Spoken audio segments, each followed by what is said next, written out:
ဒီကလေးကအသက်တစ်နှစ်ပဲရှိသေးတယ်ဒါပေမဲ့သူ့ရဲ့အဲချားကတော့250အထိမြင့်မားတယ်သူကလမ်းမပေါ်မှာဟိတ်ဟန်ပြေးနေရှောက်နေပြီးလမ်းလေခေါင်ရောက်တော့နှုတ်ဆက်ဖို့တောင်မမေ့ဘူးကားတစ်စီးကသူ့ကောင်းပေါ်ကနေဝူခနဲဖြတ်မောင်းသွားတဲ့အချိန်မှာတော့အိုဖျားသက်ခင်တော်အနေရများတာပဲလို့တောင်ထင်ရပါတယ်ဒီမနက်ပိုင်းမှာပဲအမေဖြစ်သူကသူခိုးဖြင်း3ယောက်နဲ့တိုးခဲ့ပြီးကလေးကတော့ဒီလိုနဲ့အလွယ်တကူပဲပြန်ပေးဆွဲခံလိုက်ရပါတော့တယ်တီးလိုက်ရတဲ့အချိန်မှာတော့ပြန်ပေးငွေတောင်းတဲ့စာတစ်စောင်ပဲတွေ့ရတော့တာပေါ့ဒီသူခိုးဖြင်း3ယောက်ကလည်းကလေးတစ်ခါမှမထင်ဘူးတော့ကလေးပြောင်ဆိုပြီးပါးရိုက်တန်းကစားနေကိုစောကြပါတယ်အကျိုးတက်ရောက်မှုကတော့မစိုးဘူးလို့ထင်ရပေမဲ့ဒီလိုခေါင်းတုံးကြီးအရိုက်ခံနေရတာလည်းမဟုတ်သေးပါဘူးလေဆိုပြီးကလေးကိုပဲတိတ်လိုက်တာကောင်းလိုက်မယ်လို့ဆုံးဖြတ်လိုက်ကြတယ်ဒါပေမဲ့နောက်ဆုံးတော့ကလေးကိုတိတ်ရင်မိမိကိုယ်တိုင်အိပ်ပျော်သွားကြပါလေရော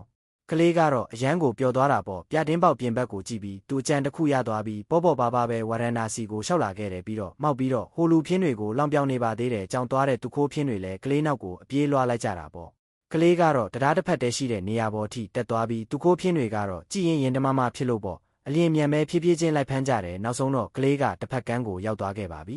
အခုမှပြဿနာကဆက်တာအခုဘလို့ဖြစ်သွားမလဲဒီမြင့်ကအနည်းဆုံးမီတာအစိတ်လောက်ရှိတာညီလေး2ယောက်ကတော့ဆရာကြီးကိုခုန်ခိုင်းပြီးဖြတ်သွားနိုင်ခဲ့ပေမဲ့ဆရာကြီးကတော့ကြည်ရတာတော်သနာဖို့ကောင်းအောင်ကြံခဲ့ရတယ်ဒီချိန်မှာကလေးကတော့ချင်းတောင်းထဲကိုခေါင်းဆိုင်ဝင်သွားပြီးဝါတော့မကြီးရဲ့ချင်းတောင်းနဲ့အတူမတဲခံလိုက်ရပါတော့တယ်ခင်ဗျာ